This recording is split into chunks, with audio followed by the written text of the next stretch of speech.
G'day, it's Guesty here. We're going to have a look at scaling and preparing a snapper to cook. So this one's already been gilled and gutted. So I did that on the boat, quickly bled that fish out when I caught it, and then just simply, it's a pretty easy job to do. You start down in the anus there, run your knife up, in through there, pull the gills and the entrails out, just disregard that. And that makes for a really easy cleaning process, a much less messier cleaning process. What I want to do with this one is I want to scale it because I want to keep that crispy skin when I'm going to eat it. So quickly we'll get into the scaling. One thing that some people fail to do, and sometimes I'll have mates who come out fishing with me and they scale here and they scale down here and they leave this line of scale. So get yourself a scaler, and they're a cheap item, very, very good item to have, and make sure you get right down. You can see that dorsal fin kicking up. So I sort of go around the edges a bit first. It's all good to go right through the middle, but I want to get right around those, right in around those fins, because I don't want any scales left on that skin when I cook it. So keep zipping around there. And of course you're always scaling back towards the head, and you can get, if you have a look in store, you can get little filleting gloves and things to protect you, but I sort of pinch just in front of the eyes there and you can get a good hold. Make sure you get right along that edge, and I've got that pretty good there. And then back under that anal fin there, back through there, right around and into that pectoral fin. And if you've done a pretty good job, then it's just a couple of quick swipes through the middle there, and that's all sorted right through there, and that skin is going to crisp up. And I know we have fish like coral trout that we do as a crispy skin delicacy, really. It's so good, but snapper skin's really good. Lots of fish have fantastic crispy skin, and that's where a lot of the goodness is. So you know, don't be afraid to leave it on there. Just got to make a little bit of mess obviously when you're scaling, but that's easy enough to do. I've got a bucket of nice clean salt water right next to me there. Never ever put chlorinated water. I know we have them at cleaning tables. Please don't put chlorinated water onto what is an expensive, product to buy. This is fantastic protein. This is an amazing product that we've got here. So we want to look after it. You're not going to go and buy a piece of eye fillet or Scotch fillet from your local butcher and then go and stick it under the tap, are you? So let's not do that with this. So give it a quick rinse in that nice clean salt water. And what I'll do is I'm lucky I'm where I am here, I'll give this a quick clean off.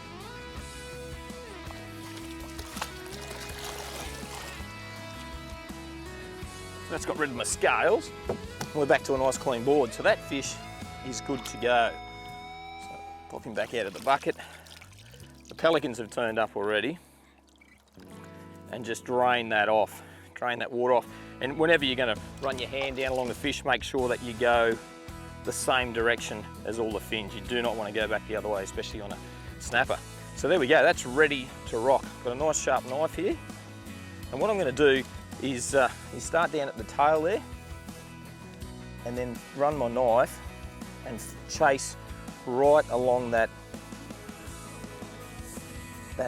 dorsal fin right up to the head there. But I'm not going to go too much further. If you can see, you can hear that tip of that knife, and you can see there, I've followed those bones all the way to the centre, and then we'll stop. Don't do any more there, because if I take that fillet off, when I go to do the other side, it's really difficult to get the knife up underneath there. So we want to leave that on for a minute, turn it over, repeat the process. This time I'll go right up in, because there's really good meat up around the head. We'll keep the head anyway, but right up around the head, back down that hard bone that snapper had there, and then chase it this way this time. And I'm right-handed. If you're left-handed, you might do it the other way.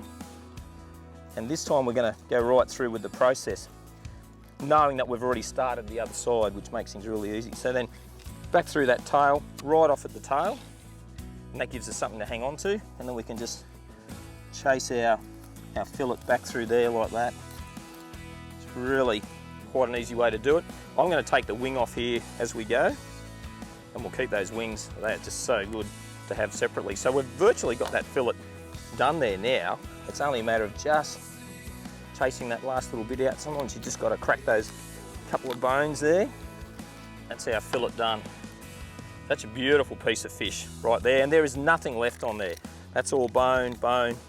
There's those those rib bones there. So that's one side done and dusted. So if you wanted to, and if you're brave enough, you can just lightly dust that in some seasoned flour, so just some flour with some salt and pepper in it, and put that skin side down first, not too hot, and once that's crispy, turn it over, turn the heat down, and just so it's cooked through.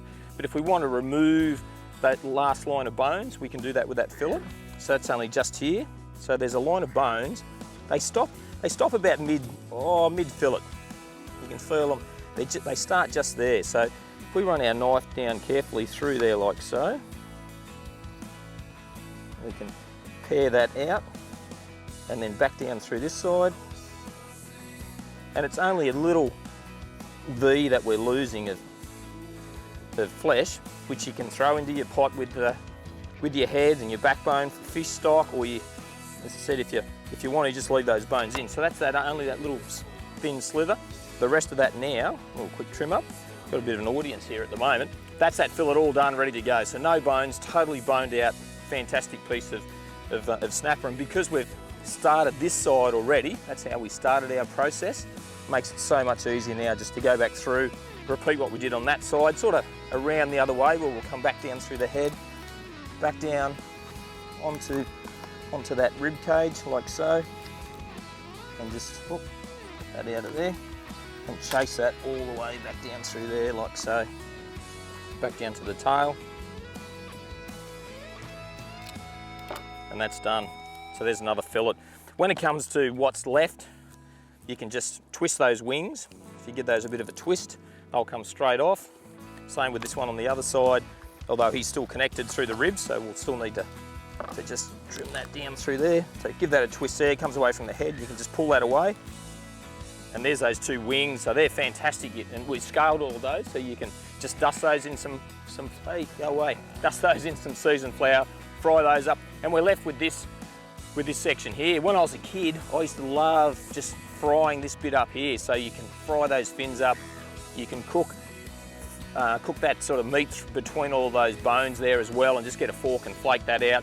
Use the head in some fish stock. So I think that today, the way things are with sustainability, we want to try and maximise everything. At worst, use the head for some crab bait, but you can certainly cook all that up and pull all that away, or, as I said, make some fish soup out of it. But there you go. So we've got a boned out one there with the bone still left in if you want to, but that's a beautiful piece of snapper there, ready to be fried up as crispy skin.